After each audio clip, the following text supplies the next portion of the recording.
شهر عظيم قد تسامى قدره وعلى رباه تنزل القرآن. الحمد لله وحده والصلاة والسلام على من لا نبي بعده. أما بعد، مشاهدون الأعزاء، السلام عليكم ورحمة الله وبركاته. نواصل بإذن الله تبارك وتعالى في نفحات رمضانية حول الثمرات والغايات والمقاصد وما يمكن أن نخرج به من هذا الصيام ومن في هذا الشهر المبارك وفي هذه الدورة التدريبية التي هي حقيقة اختص الله سبحانه وتعالى بها هذه الأمة، وهي كذلك كانت من خصائص الأمم السابقة، باعتبار أن الصيام كتب على الذين من قبلنا وكتب علينا، ولكن لكل أمة طبعا خاصيتها فيما يتعلق بالكيفيات وبطبيعة نوع الصيام وكيفيته. فنحن امتناع كامل عن الطعام وعن الشراب وعن الجماع في ساعات معينة طوال النهار، وبنية كذلك بنية التعبد لله سبحانه وتعالى. أيضا مما نستفيده في هذا الشهر المبارك ولا بد للمؤمن أن يلتفت إليه، هو الآن صار يراعي التقوى كمقصد، يراعي الصبر، يراعي الصدق، يراعي التسليم لله، يراعي العزم الأكيد، العزيمة القوية. كل ذلك ينتهي بنا إلى مسألة مهمة جدا، يعني هي عبارة عن شعائر ظاهرية ولكنها تنعكس في البعد الجواني، كما يقول على عزت بوغوفيتش: كيف يرتبط البعد البراني مع البعد الجواني؟ نحن نصوم، هذا بعد براني، أنك امتنعت عن الأكل والشراب بعد براني، أي الشيء الخارجي، أي الشيء الظاهر. البعد الجواني أي البعد الباطني هو إصلاح القلوب. رمضان يؤثر تأثيرا بالغا في موضوع إحياء القلوب، لا نكاد نجد آية، يعني كتاب الله سبحانه وتعالى في سورة من سوره يخلو من الاهتمام بالقلوب.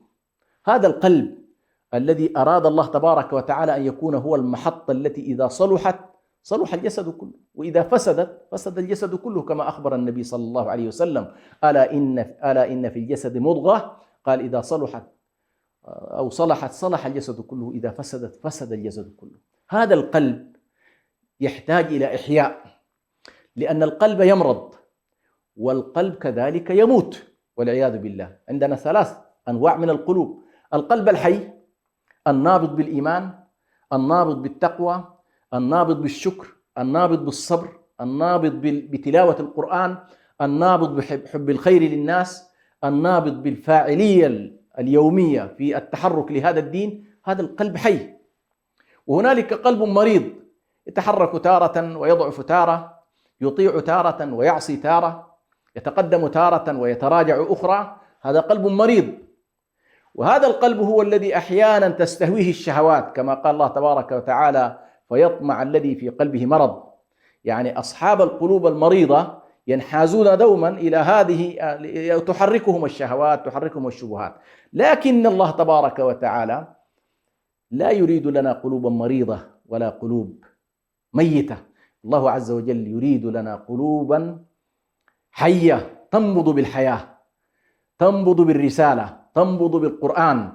أو من كان ميتا فأحييناه وجعلنا له نورا يمشي به في الناس كمن مثله في الظلمات ليس بخارج منها. أولم يأن للذين آمنوا أن تخشع قلوبهم لذكر الله وما نزل من الحق. فالله عز وجل يريد لك قلبا حيا. هذا القلب الحي سدت منافذ الشهوات فيه حتى تقل تأثيرات البدن والجسد وتأثيرات الطين، وترتقي وترتفع وتزداد معك عوامل الروح، فتشدك إلى السماء، تشدك إلى عوالم الملائكة، تشدك إلى الله سبحانه وتعالى، تشدك إلى الروح.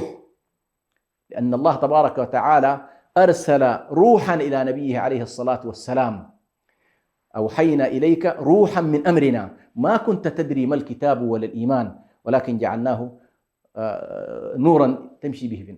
فالله تبارك وتعالى جعل لنا روحا، جعل لنا نورا نحيا به.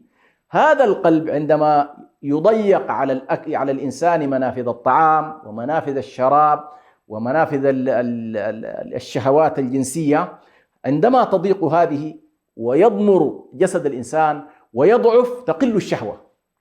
فإذا قلت الشهوة ارتقت الروح، قلت الشهوات ارتقت الأرواح، فإذا ارتقت الأرواح كانت هنالك كان الإنسان ينظر إلى الحياة بصورة مختلفة، فينظر إلى عوالم الآخرة، ينظر إلى الجنة، ينظر إلى النار، ينظر إلى ملاقاة الله تبارك وتعالى، وبذلك يحيا.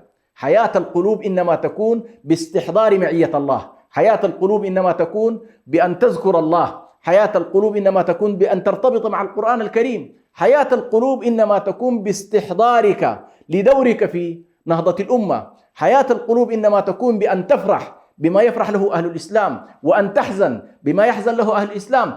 وموت القلوب والعياذ بالله هو أن الإنسان لا يبالي بالله في أمره ونهيه، لا يبالي بالله في عظمته وكبريائه، لا يبالي بالله في أمة محمد عليه الصلاة والسلام وما فيها من نكبات وإشكالات، فهو يعيش حاله، وربما كانت خزائنه ملأى والمسلمون يموتون جوعا، ربما كانت عنده من الإمكانات والطاقات والشفاعات وعمليات التأثير ما يمكن أن يؤثر به، ولكن لا يبالي.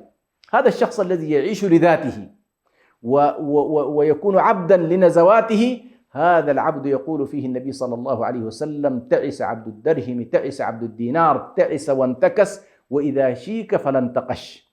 دعوة من النبي صلى الله عليه وسلم على هؤلاء التعساء، أي دعا لهم بالتعاسة، عبيد الدراهم وعبيد الدنانير وموت القلوب ومرضى القلوب. هؤلاء نسأل الله سبحانه وتعالى أن يجنبنا ذلك، ونسأل الله أن يحيي قلوبنا. فكثيرا ما تتحدث آيات القرآن عن أصحاب القلوب السليمة، أصحاب القلوب الحية، أصحاب القلوب المطمئنة، أصحاب القلوب النابضة بالحياة، النابضة بالفاعلية لهذا الدين والعمل لصالح هذه الأمة.